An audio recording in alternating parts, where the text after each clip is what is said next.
"Hey, Jughead, let's go." That was the best thing I could hear as a kid. My grandfather and I were going somewhere together.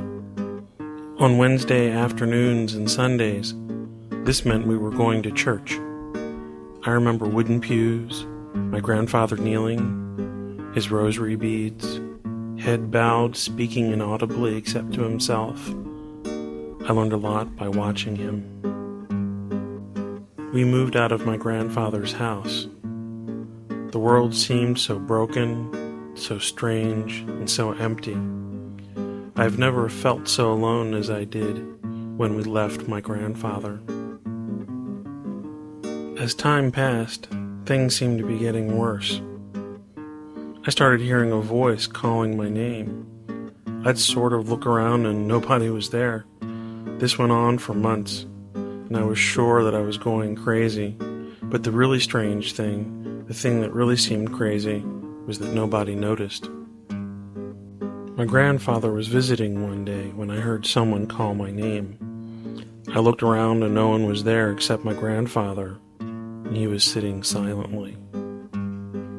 "What's going on?" my grandfather asked. "Nothing," I lied. "You're hearing someone call your name, aren't you?" he asked. I think I just stared at him. "You know, that's the voice of God speaking to you, don't you? You have the calling."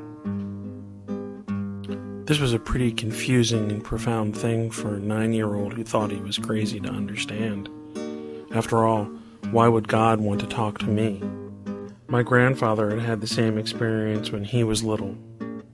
His grandfather talked to him the same way my grandfather talked to me. I felt part of some kind of a tradition, some sort of a history.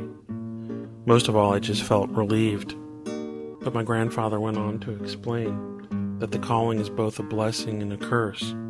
A blessing because not many hear the call, and a curse because once you hear the call, you have to figure out what you're called to do.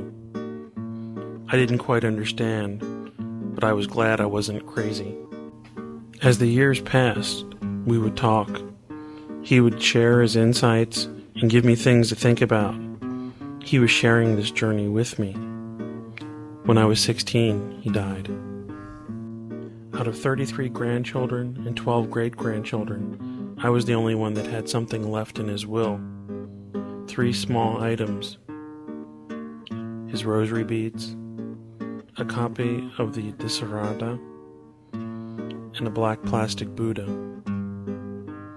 It took me years to figure out why my grandfather gave me these things.